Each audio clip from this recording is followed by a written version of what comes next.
Méditation du 3 décembre. Ô Dieu, donne-moi l'intelligence. C'était un 28 décembre que je n'oublierai jamais. Alors que nous étions au Honduras, parce que mes enfants avaient été invités à un mariage, un coup de téléphone a interrompu notre joie. Ma grand-mère venait de mourir. En plus de la tristesse que la nouvelle m'a apportée, nous avons dû changer nos plans et parcourir 800 km toute la nuit pour nous rendre à San José au Costa Rica et nous occuper des détails des funérailles. Ma grand-mère avait pour moi été ma seconde mère. Mon cœur s'est figé quand je l'ai vue dans le cercueil, les yeux clos. J'ai alors été informée que le pasteur de l'église n'était pas en ville car il venait de partir en vacances. Je me suis alors préparée à prêcher moi-même à l'enterrement le lendemain. Entre la douleur de la perte et le manque de sommeil, je me sentais incapable de me concentrer, mais il le fallait. Je me suis levée à 3 heures du matin pour prier Dieu, lui demandant dans des supplications entrecoupées de me donner l'intelligence selon sa parole de transmettre aux funérailles quelque chose qui émouverait ceux qui seraient présents devant la dure réalité de la mort et la nature éphémère de la vie. Comment savoir quoi dire et comment agir en une période si difficile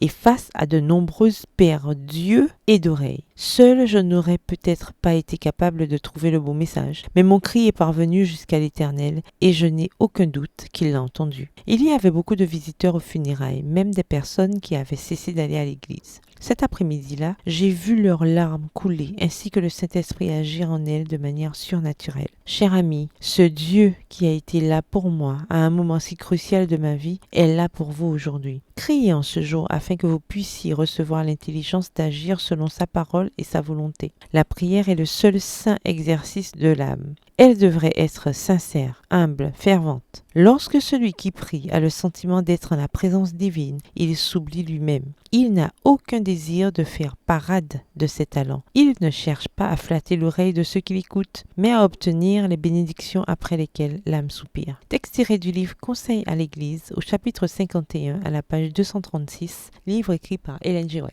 Verset du jour, que mon cri parvienne jusqu'à toi, Éternel, donne-moi l'intelligence selon ta parole. Psaume 119, le verset 169. Bonne journée, que l'Éternel vous bénisse.